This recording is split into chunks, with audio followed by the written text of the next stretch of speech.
রাজ্যের সিভিক ভলান্টিয়ারদের জন্য বড় সুখবর।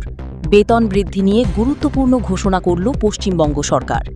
রাজ্য বাজেটে অর্থমন্ত্রী স্বপন দাশগুপ্ত ঘোষণা করেছেন, আগস্ট মাস থেকে সিভিক ভলান্টিয়ারদের মাসিক ভাতা বা বেতন আরও ২,০০০ টাকা বৃদ্ধি করা হবে। এই সিদ্ধান্তের ফলে রাজ্যের প্রায় ১,২৪,০০০-এরও বেশি সিভিক ভলান্টিয়ার সরাসরি উপকৃত হবেন বলে মনে করা হচ্ছে। দীর্ঘদিন ধরে বেতন বৃদ্ধি ও চাকরির নিরাপত্তা নিয়ে যে দাবি উঠছিল, তার মধ্যেই এই ঘোষণা বিশেষ তাৎপর্যপূর্ণ বলে মনে করছেন অনেকেই। পুলিশ প্রশাসনের বিভিন্ন ক্ষেত্রে গুরুত্বপূর্ণ ভূমিকা পালন করা সিভিক ভলান্টিয়ারদের জন্য এটি বড় স্বস্তির খবর।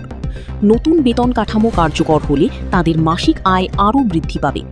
তবে বেতন বৃদ্ধির পাশাপাশি চাকরির স্থায়ীকরণ বা ভবিষ্যৎ নিরাপত্তা নিয়ে কোনো নতুন ঘোষণা হয়েছে কিনা সেদিকেও নজর রয়েছে সিভিক ভলান্টিয়ারদের। আগস্ট থেকে কার্যকর হতে চলা এই সিদ্ধান্তকে কেন্দ্র করে ইতিমধ্যেই রাজ্য জুড়ে শুরু হয়েছে ব্যাপক আলোচনা। সিভিক ভলান্টিয়ার, সরকারি চাকরি, রাজ্য বাজেট এবং পশ্চিমবঙ্গের সব বড় আপডেট সবার আগে পেতে চোখ রাখুন নিউজ ইপপি।